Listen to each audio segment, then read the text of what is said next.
Hi, everyone. Judge Andrew Napolitano here for Judging Freedom. Today is Thursday, February 13th, 2025.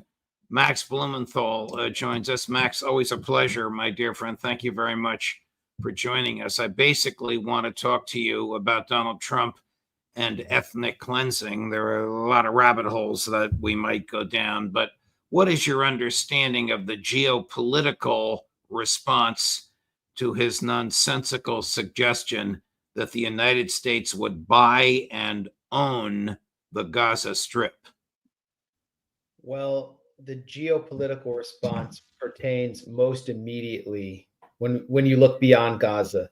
It pertains most immediately to the Western allies, if you can even call them allies, you might even call them vassals in the region: Egypt, Jordan, and Saudi Arabia. And behind that, the UAE, whose stance has been a little bit more mysterious. Donald Trump is seeking to intimidate and bully the monarchies of Jordan and the Egyptian de facto military junta into accepting massive numbers of Palestinian ethnically cleansed Holocaust survivors. The Wall Street Journal has reported that the Egyptian leadership, Abdel Fattah al-Sisi and King Abdullah in Jordan, are taking Trump's plan very seriously.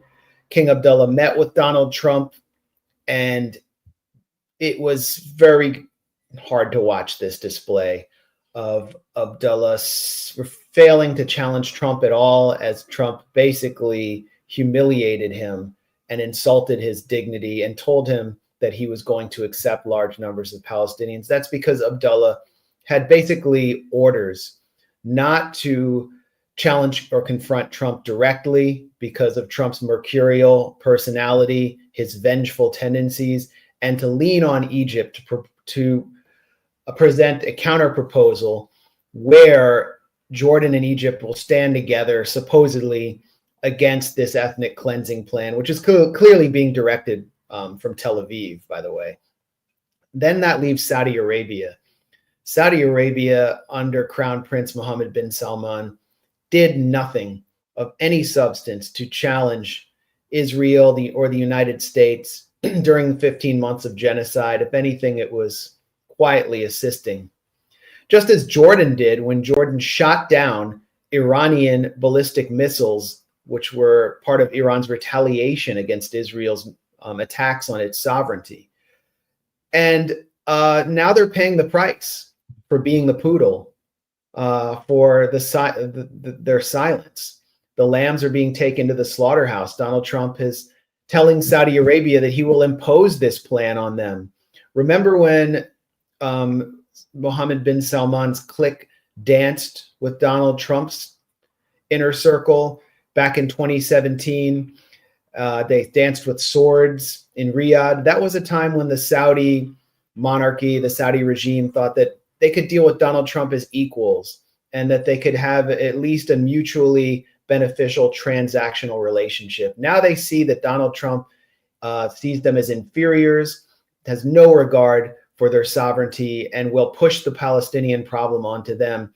And that is when Mohammed bin Salman released what's known in Saudi Arabia now as the Dawn Statement, declaring that there will be absolutely no normalization with Israel without a Palestinian state with a capital in East Jerusalem, something that is absolutely unpalatable to Israel and the forces that control Donald Trump. Prince Turki al-Faisal, the longtime intelligence chief of Saudi Arabia, major CIA ally, appeared on Christiane Amanpour's program on CNN with a kufiya headdress, sending a very strong statement that you rarely see from the Saudi regime. And what we're hearing now from Riyadh are echoes of King Faisal Abdulaziz, who was likely assassinated for his strong stance on Palestine in 1975 by his nephew, who had been spending a long time in the United States before the assassination, who had organized an oil embargo, an OPEC oil embargo of the United States in order to extract concessions from the US and Israel to return the Sinai Peninsula to Egypt. And this is what the Saudis and the Arabs, the Sunni regimes, could have and should have done during the 15 months of genocide in Gaza if they had been united, but they failed to do anything. They assisted the US, and now they're learning the lesson from Donald Trump that if you show weakness and you give an inch, Donald Trump will take a mile, and that's what he is proceeding to do, which means the only forces that are truly in the way here are the resistance axis. I'm sure you have followed the Saudi denunciations of Benjamin Netanyahu, the personal denunciations of Benjamin Netanyahu, as you point out, very late, because he made a joke on television. And the joke, what he thought was a joke, nobody's laughing in Riyadh, that there could be a Palestinian state within Saudi Arabia. The Saudis have been bombarding him with harshly critical verbiage, not typical of them in public. Yeah, I mean, how he's setting a stage for economic retaliation from the Saudis, which will hurt the American consumer, will hurt them at the pump. He's setting the stage for an even greater oil and energy crisis by not making a deal with Iran at a time when U.S. intelligence has just assessed that Israel intends to strike Iran within the first 6 months of 2025. This is reported in the Washington Post.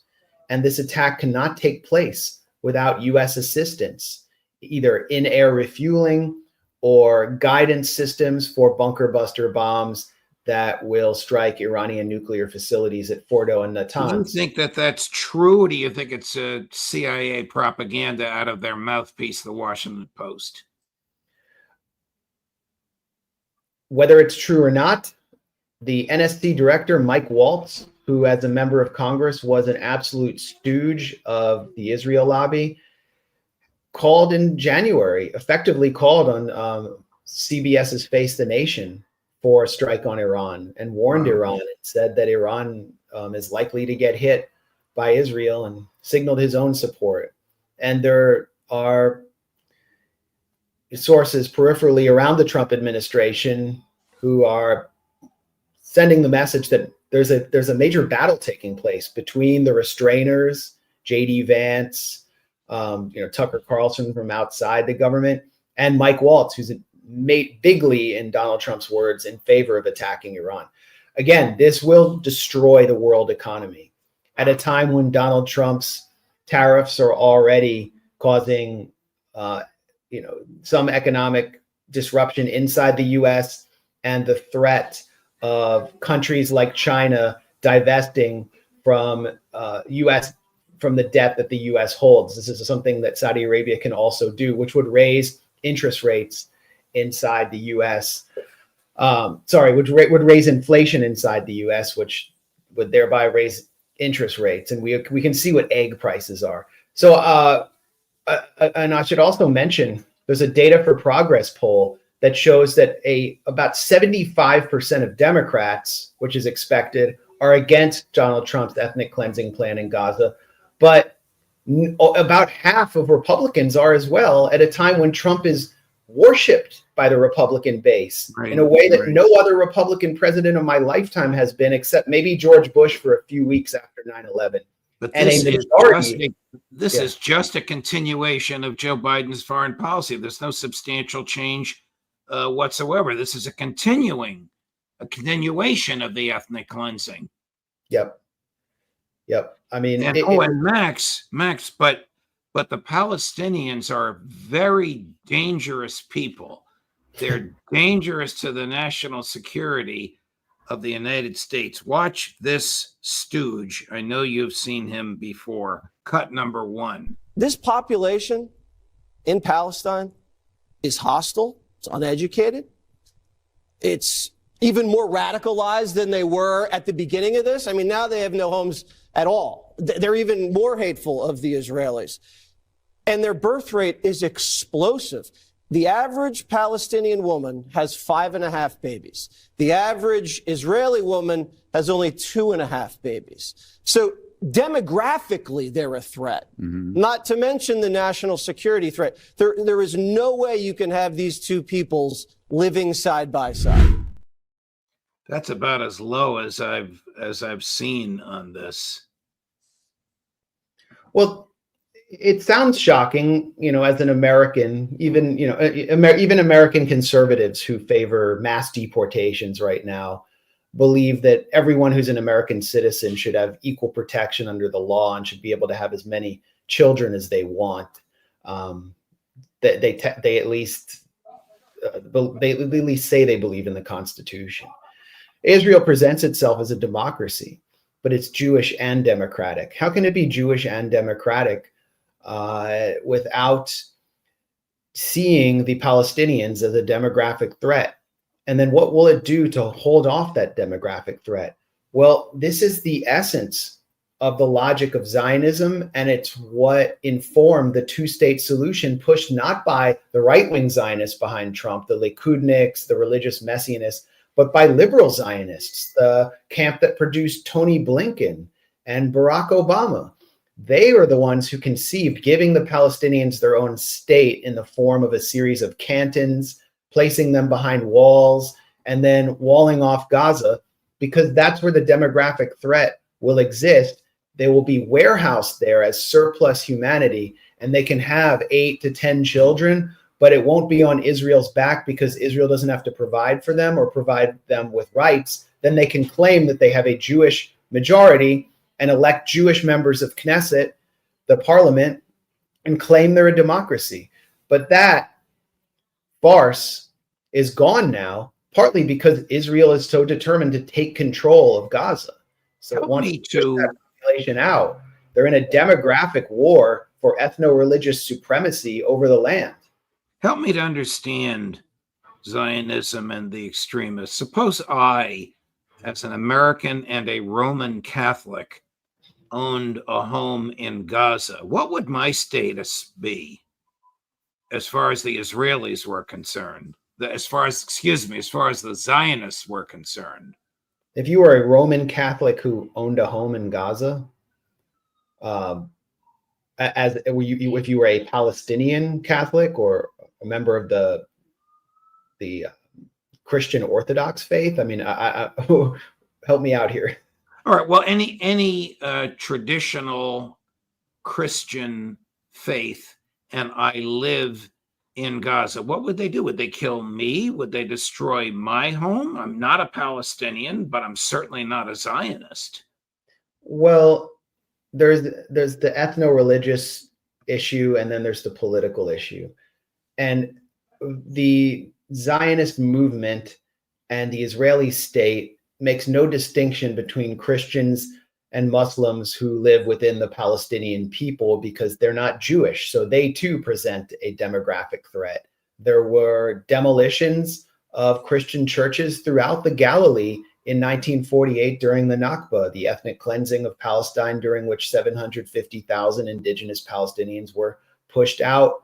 Those in the Galilee meant most of them were, pushed to Lebanon or were made kind of internal refugees, pushed out of their homes. Most in the South went to Gaza. What Gaza is today is a human warehouse of those refugees, and it has had a Christian community that has suffered over the past 15 months enormously, not because of Hamas, but because Israel was attacking their main church, named for a Porphyrius, a local saint who settled the area in the 8th century.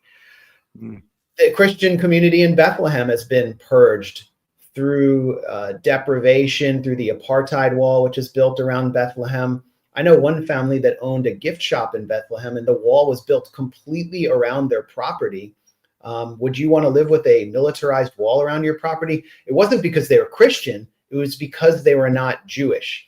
And Israel at the same time has sought to divide Christians and Muslims and appeal to Christians, Arab Christians. It worked with the Maronites, the right-wing Phalange in Lebanon, as kind of a death squad against local Palestinians. And it appeals to Christians in the West on the basis of this phony idea that contemporary Israel is covenant land, that God made a covenant with the Jews, and that the Jews need to settle this land in order to bring Christ back. That's sort of the basis of the Christian Zionist fanaticism that we see emanate from Pastor John Hagee's Cornerstone Church in San Antonio and Courses GOP. John McCain's good And buddy. it's a betrayal of the authentic Christianity that still exists today throughout Palestine. I mean, Nablus today in the northern West Bank is home to the original Samaritans. The Palestinian Christians are direct descendants of the apostles. So this really highlights the phoniness of American Christianity, that they would support this campaign of destruction of their heritage. Let's go to the ceasefire. This week, President Trump, apparently off the top of his head, said, "I want all the hostages released by noon on Saturday. I don't want them released in dribs and drabs, 1 and 2 and 3 and 4 and 1." I think I'm fairly accurately paraphrasing him, even though it was his agent, his emissary, that crafted that agreement, for which he took credit before he was even inaugurated. Following up on that, Prime Minister Netanyahu said, "I want the hostages released at noon." He didn't say all, he didn't say 3, which is the only obligation that Hamas has under the agreement. A, is Trump trying to sabotage the agreement that his own guy, Steve Witkoff, crafted? B, is Netanyahu looking for an excuse to for the IDF to re-enter Gaza? Well, Donald Trump has misunderstood Hamas. He's misunderstood Palestinian society in Gaza. And he's also misunderstood the person who is, the tail that's wagging him, Benjamin Netanyahu, in bellowing out this tough talk about all hell breaking loose. Israel, first of all, has violated the ceasefire in shocking ways, which haven't really reached the American public because of our pathetic stenographic media. They have barely reported that 92 people have been killed by Israel since the ceasefire deal and 822 wounded. They have scarcely reported that only something like 15 fuel trucks have been brought into Gaza when scores more have been promised, as well as aid trucks, caravans, tents. They've been not getting in. Israel has not been meeting its end of the bargain, just as it violates the ceasefire deal in Lebanon, where it intends to keep troops in 5 places in southern Lebanon. Israel is the ultimate, Israel is just as all settler colonial authorities have been throughout history, abrogating any agreement with a force they consider to be weaker, who they seek to control. However, Hamas means business. Hamas is going to enforce this deal after 15 months of enduring so much destruction. And the population of Gaza has demonstrated that they're not going to leave. They're not going to bend or break after all they withstood, after the Holocaust they withstood. And Hamas's leadership understands that. So they took this to the limit, and they told Donald Trump through the negotiating line in Doha, Qatar, and the Israelis, that no hostages will come out no matter what Donald Trump does. All hell already broke loose in Gaza. And then suddenly yesterday, as the Palestinian journalist Abu Bakr Abed reported, who's been kind of walking around Gaza, taking these really compelling videos of the destruction, suddenly aid started to flow in. The tents started to arrive. Caravans started to come in. And Hamas announced that they would release on Saturday 3 Israeli captives. They've also produced proof of life for several other captives who were unknown, whose status was unknown. And one reason why this is taking place is there's enormous pressure in Jewish Israeli society, continuing pressure on Netanyahu to get these hostages out. Major protests in Tel Aviv and elsewhere. And Netanyahu himself has apparently decided for now, I could be proven wrong. Things are moving so fast. I could be proven wrong in the next 2 hours, but it seems like this will go ahead and perhaps all hell will not break loose on Saturday, which means that Hamas has stood down the might of the U.S. and Israeli empires for now. Before we go, what is the state of the political stability of Benjamin Netanyahu, and what is the state of his health? I don't know what the state of his health is because I haven't given him a prostate exam.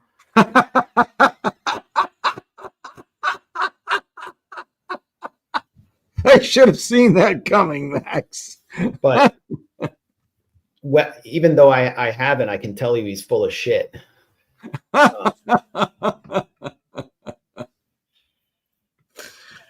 Is he dying of prostate cancer? We don't know. We know that Netanyahu had his prostate removed. You don't do that if the explanation was that he had a urinary tract infection, and that's not what happens. And he seemed very weakened for quite some time, and he's being ground down by these constant interrogations that he has to give to the investigators on his various corruption trials. Where does he stand? Where does he stand politically with Ben-Gvir gone? Well, you can kind of get a sense of where Netanyahu stands politically by the way that the opposition in Israel has received the Netanyahu crafted Donald Trump ethnic cleansing plan, which is very positively. Benny Gantz, one of the key opponents of Benjamin Netanyahu, one of the only figures to have served as prime minister other than Netanyahu since 2009, is very positive about Donald Trump's plan. The whole opposition, even Meretz, which is Israel's version of the Green Party, their leadership has welcomed Donald Trump's plan. Again, like across the spectrum, across the Zionist spectrum, they see themselves in a demographic war with Palestinians, and an ethnic cleansing just exists at the heart of Zionism. So this isn't surprising, but it's helped Benjamin Netanyahu stabilize his leadership. And I think that if Donald Trump proposed not ethnic cleansing, but just straight up an Auschwitz-like final solution with death camps for Palestinians, we'd see a similarly positive response across the spectrum in Israeli politics. That's how far gone they are. Wow. Benjamin Netanyahu knows how to benefit from that. And at the same time, he's keeping the Israeli public, he's heeding the call from a large section of the Israeli public that tends to oppose him in getting these 3 hostages out on Saturday, assuming they will come out. And that doesn't mean that phase 2 will fully go through and that we won't see a return to war in Gaza. But it looks like for now, we're going to continue to see these exchanges.